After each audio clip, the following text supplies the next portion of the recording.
So our movement breakdown this week is the press or pushing motion. So that is either your bench press or your floor press.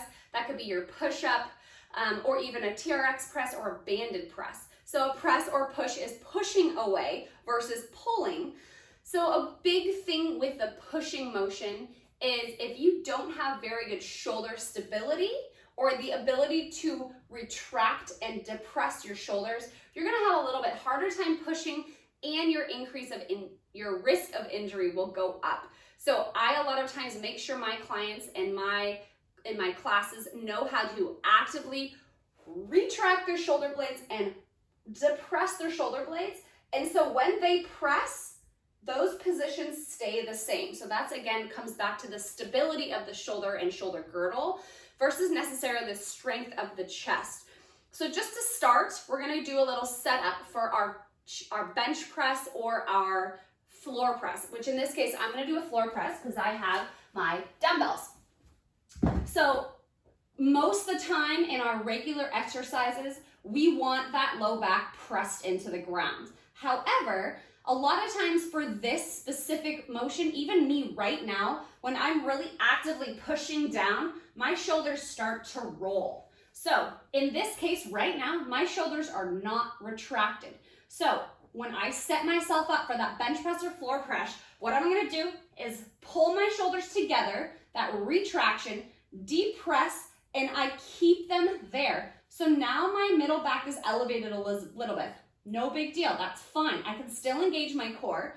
And when I straighten my arms out, that shoulder position is still squeezed together. So the goal here is to open the chest, focusing on the chest. That's what these exercises are for.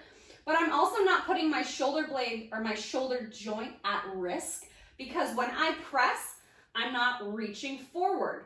I don't want to do that for anything. Why would I want to do this for this position? So when I get myself set up with my weight over my shoulders, I'm going to walk my shoulder blades underneath me, pull them down away from the ears, still squeeze that core. And then as I go ahead and drop my elbows down, my wrists are over the elbows, and I'm going to press back up without rounding out.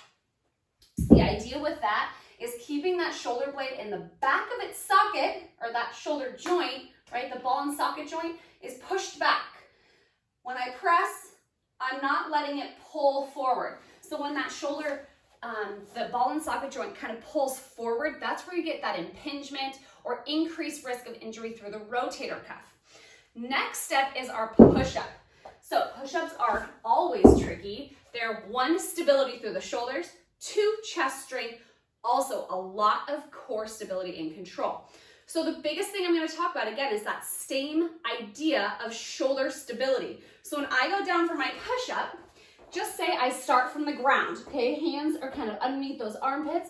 I'm going to retract, squeeze together, and pull the shoulders down. I'm going to try to keep that position during my push-up versus what most people do is allow either their shoulders to shrug or they're rounded out through that upper back.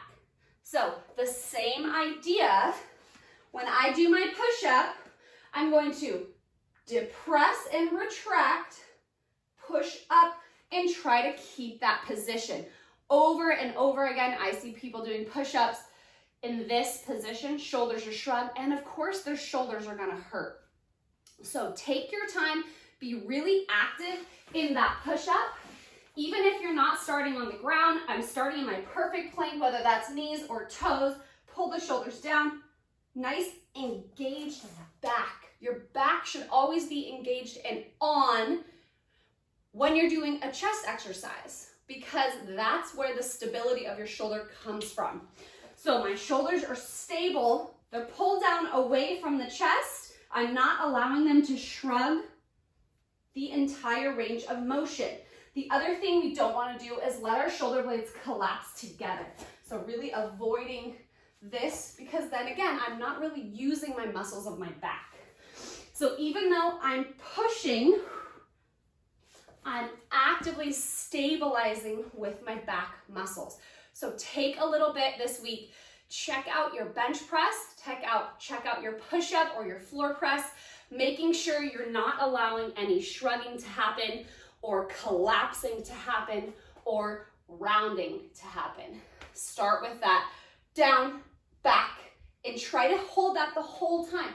Your post to your shoulder, your rotator cuff, those lats, those are the muscles that are gonna stabilize for you to be able to actively use your chest in pressing positions.